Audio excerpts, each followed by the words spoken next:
Hello there. Are you ready to make waves? What a cool poster. I just love this. It says make waves. What you do today can change the world around you. So cool. Hannah, how did you get on showing kindness this past week? Yeah, absolutely. Yesterday I actually picked up my sister from school, so she didn't have to walk home in the rain. Well done, Hannah. It's not easy, but it can be so much fun. This month we are learning how we can make waves of difference in the world around us. If you make a big splash in the water, the waves push out in every direction. The same kind of thing can happen when we put our trust in Jesus. With the help of God's Spirit, we can make waves of love, Joy, peace, patience, and kindness, and make a difference in the lives of the people around us. You see, what you do today can change the world around you. Today, we're looking at another important way we can make waves. Can you guess what it might be? It's good. You've got it. Goodness. God's goodness is all around us. We can see how good God is by the people we love that God has put in our lives. We can see God's goodness in creation, like this beautiful beach right here. I mean, look at all those palm trees, beach ball, and that super cool sandcastle. Who wouldn't love to spend a few days there? Well, it's great to imagine that wonderful summer holiday we could be on right now. But it's time to play a game and time to stop daydreaming. Sorry. Yes, let's play a game. I love games. Did you look really closely at that picture? I'll give you another look now. So, I'll ask you a question about the picture that we're holding up, and you'll choose your answer by moving to one side of the room or the other. Here's our first question. How many beach balls were in the picture? If you think there were 4 beach balls, stand on this side of the room. And if you think there were 5, stand on this side of the room. How many? Alright, ready? Go! Alrighty, let's look at that picture on the screen again. How many beach balls do we have? There you have it! 5! Who got that right? Moving on to question 2. How many palm trees do you think were in the picture? If you think 5, move to that side. If you think 6, move to that side. Ready? Go! Alright, what's the answer? Oh my gosh! There were 6 palm trees! Whoop whoop! You are the winners if you picked 6. Okay, next question. What colour was the bucket next to the sandcastle? If you think the bucket was blue, on this side, and if you think the bucket was red, over here. Ready and go!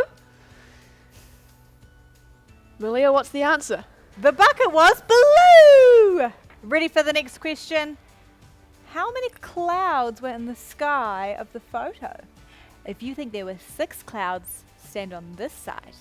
If you think there were 7 clouds, stand on this side. Ready, go! That's a really tough one, but the answer is 7 clouds. Alright, we have time for one more.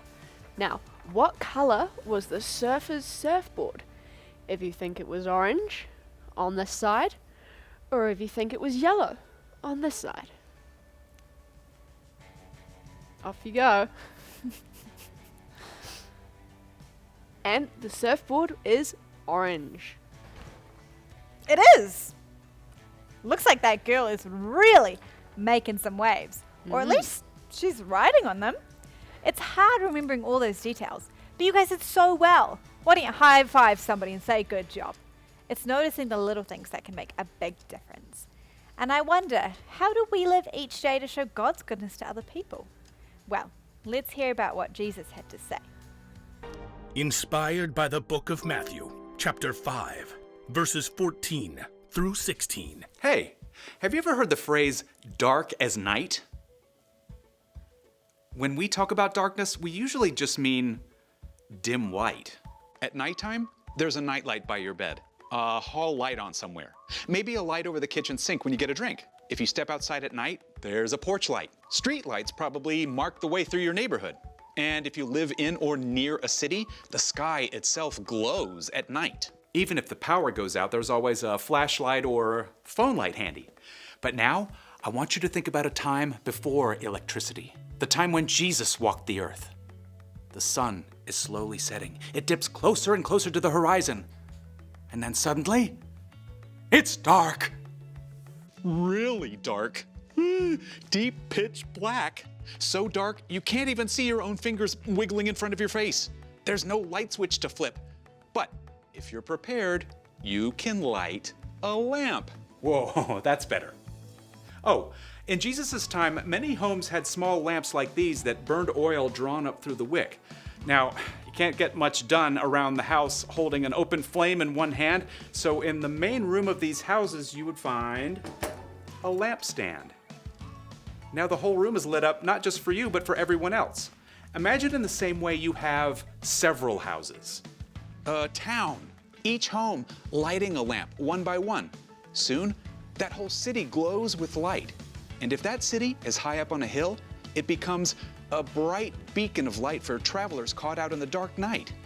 Immediately, they can see a safe place and set their course in the right direction. Okay, now, with all that in mind, listen to what Jesus told a group of his followers as he sat up on a hillside. You are the light of the world. Think about that. In a very, very dark world, you are like a lamp that allows others to see. Just like the moon reflects the sun, you can shine Jesus' goodness and light to brighten the world around you. You shine light with acts of kindness and compassion. You shine light when you choose joy in tough situations. You shine light when you make peace while others are taking sides. Jesus went on to say, A town built on a hill can't be hidden. Also, people do not light a lamp and put it under a bowl. Instead, they put it on its stand. Then it gives light to everyone in the house. In the same way, let your light shine so others can see it. Then they will see the good things you do, and they will bring glory to your Father who is in heaven. Now you may be wondering just how far your small light can shine, but thankfully, none of us is called to spread light on our own. Each of us is designed to reflect a specific part of who God is. When we reflect God's light through acts of goodness, our small point of light joins up with light reflected by other Jesus followers in our neighborhoods, towns, cities, countries, all across the world. So whenever the world seems dark, remember what Jesus has already said is true about you. You are the light of the world. And with the power of God's Spirit, you can spread the light of God's goodness anywhere you are and anywhere you go. Let your light shine so that others can see it. Then they will see the good things you do, and they will bring glory to your Father who is in heaven. Jesus said that when we show God's goodness, it's like we're a light shining for the world to see. And each of us can do our own unique thing. When we put our trust into Jesus, we have the Holy Spirit to help us do things that we can't do on our own. God's Spirit can help us to make waves of goodness. With the help of the Spirit, we can choose to treat others the way that we would like to be treated. And we may not always get it right, but this is a big reason as to why we need each other in our families and in our church family and our friends. When we all shine our lights together, we can help people see how much God loves them. The people around us will be able to see the difference that God has made in our lives. Yeah, sometimes coming up with ideas to show goodness can be challenging on our own. So that's why our family question today is super helpful. How can you show God's goodness to others? Think about situations where you could shine a bit of light, or times where you could change a tense moment with a little bit of goodness. How can you act?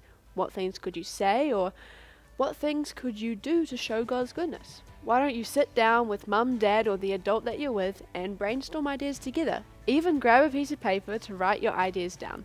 Put them on the fridge and practice them as a family this week. Just for fun, you could turn the lights off just before bed and read the list using a torch. You can also pray and ask God to help you see how you can shine your lights and share Jesus' love with the world. Then, once you're finished praying, come on back for another So-and-So show. See you later! All right, everybody, clap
love these little guys. I love catching them. It's one of my favorite summertime activities. This one here is a lightning bug, and this little guy is a firefly. Aren't those the same thing? What? No, that's ridiculous. No. I mean, they're called different things depending on where you live. Like some areas call it a firefly, some areas call it a lightning bug. They're the same. No, I mean, just look at them. Look at them. They're totally different. No, they're the same. Look closer. You know what? I'm going to prove to you that you're just being silly. That they're the exact same thing.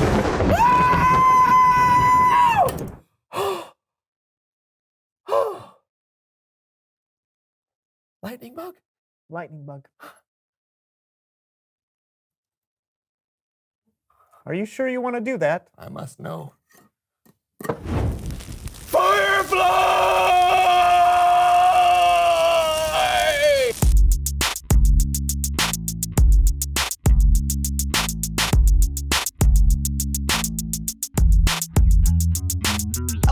I'm John. And I'm Brandon. Welcome to the So-and-So Show. You know, it's another beautiful summer day, and we're super excited to be here with you. Sure are. But you know, it feels like we're missing something. It does? Or someone who knows stuff.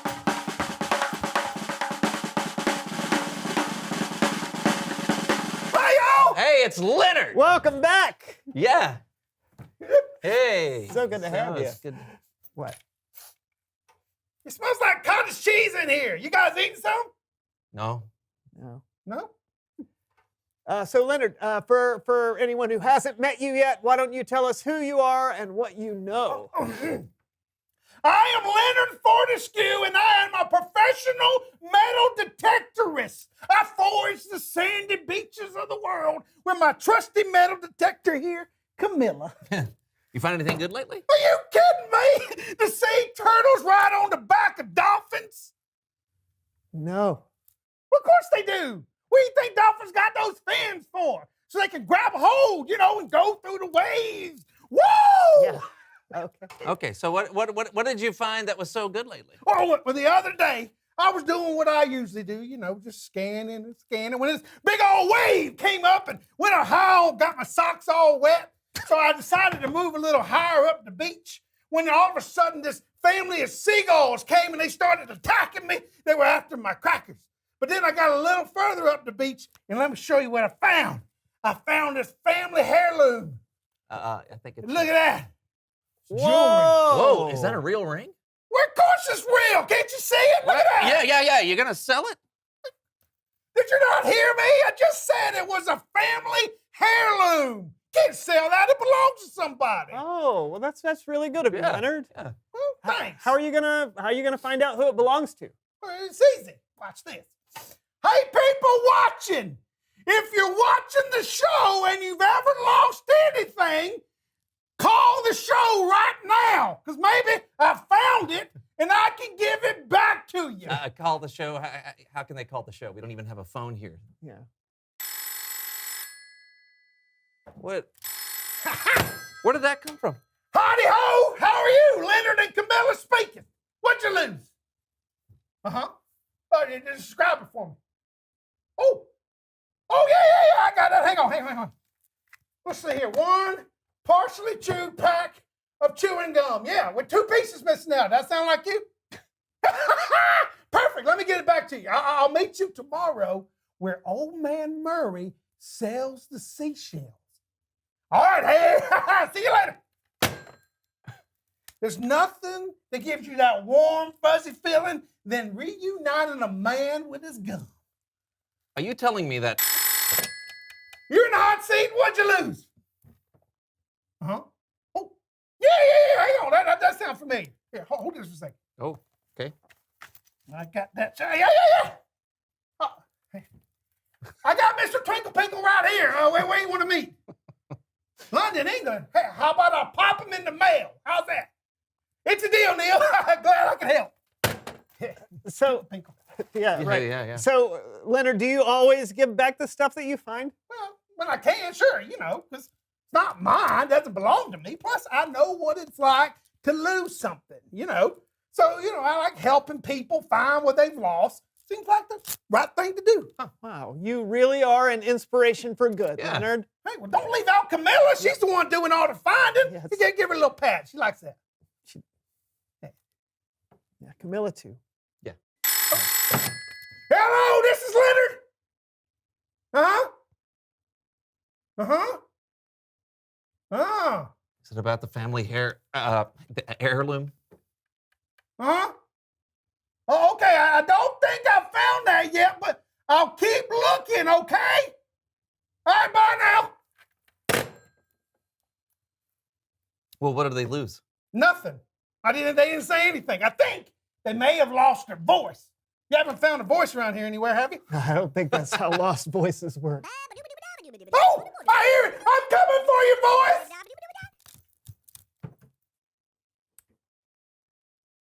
It's Bible story time with Kellen.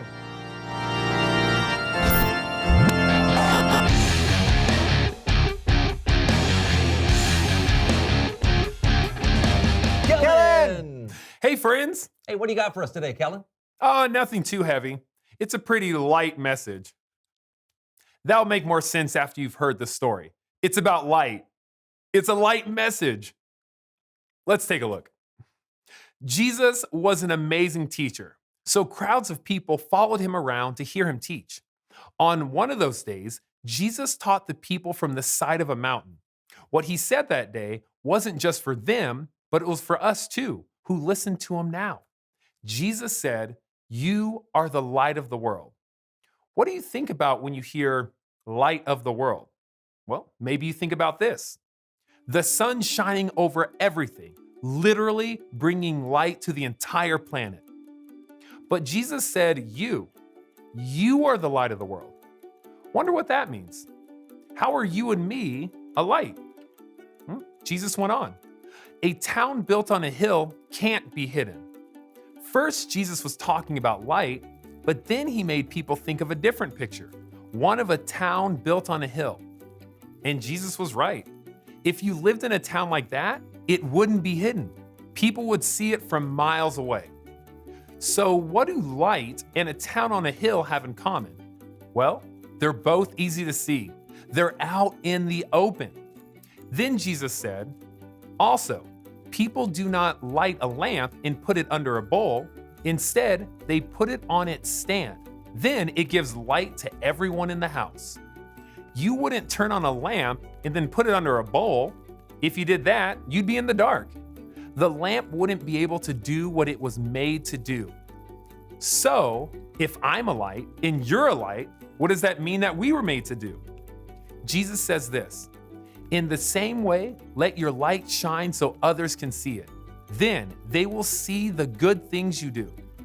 Jesus was saying that you were made to do good things and out in the open too, not hidden so that people can see them. That could mean spending time with someone who isn't feeling well. It could mean sharing with others, sharing your food or your things. You could do good by spending time with your friends and family, or you can make someone laugh. There are a lot of good things you can do in the world. You can shine a lot of light, but Jesus wasn't through. He had one more really important thing to add. He said, others will see the good things you do, and they will bring glory to your Father who is in heaven. We do good in this world not to make ourselves look good, but to show the world that God is good. Shining your light lets other people experience God's goodness through you, whether through acts of kindness or simply by being yourself. When you let people see the light that God put inside of you, you point people to God. That's awesome. I'm a light. And what am I going to do? Hide it under a bushel? No. I'm going to let it shine. Yeah. That's great, because when you shine your light, God's goodness will spread like a wave throughout the world. Thank you, Kellen. Anytime. Bye, guys. I don't know about you, John, but I'm feeling like doing some good things. Oh, yeah? Like what? I'm not sure. You know, God created each of us differently, so the way I let my light shine might look a little different than you or Leonard or the people watching. Oh, that's true. You know what? Let's ask them how they shine their light. Hey, reveal the question. Yeah, how can you show God's goodness to others? Maybe there's someone you know that needs help with something, or someone feeling lonely that you can be kind to. Or there's something specific you love to do and are really good at. You can use your talents and passions to express God's creativity and goodness. Oh yeah, like Leonard, he's got a talent for finding things that are lost. Yeah. You know, I wonder if he ever found the owner of that ring. We'll probably never know. Oh, I got it! Whoa! Yeah, talk to me! Oh, yeah, hang on. How many carats? Okay, and the inscription?